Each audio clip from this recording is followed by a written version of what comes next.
आजमगढ़ के सनिया पारलिया खूब धमक यहाँ नवैया हो नयनवा दोनों फरक।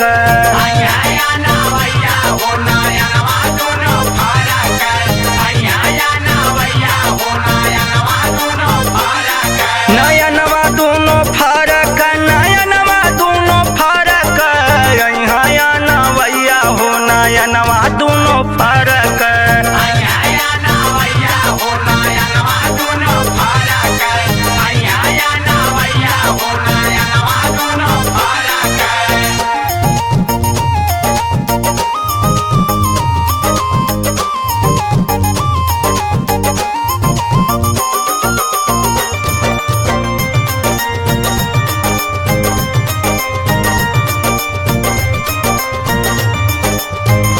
नैना होला बेकरार उनकर करी इंतजार।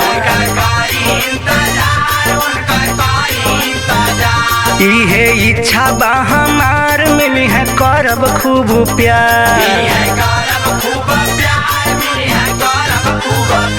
नैना होला बेकरार उनकर करी इंतजार। इहे इच्छा बा हमार मिली है करब खूब प्यार। धक से जियरवा रोज रोज हम धड़क यहाँ नवैया हो नयनवा दोनों फरक।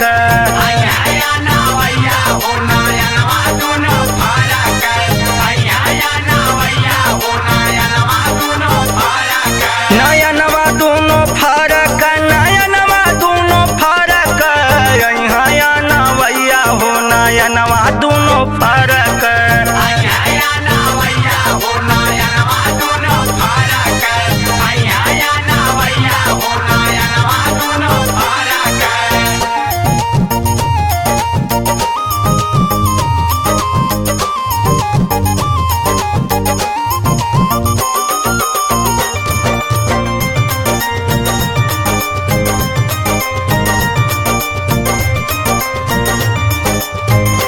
सुना सखिया हो खुशी आया पार मिलल बा। सुना सखिया हो खुशी आया पार मिलल बा। हमके रेम्बो अक्षय से हो बड़ा प्यार मिलल बा। हमके रेम्बो अक्षय से हो बड़ा प्यार मिलल बा। सुना सखिया हो खुशी आया पार मिलल बा। हमके रेम्बो अक्षय रविंदर से प्यार मिलल बा।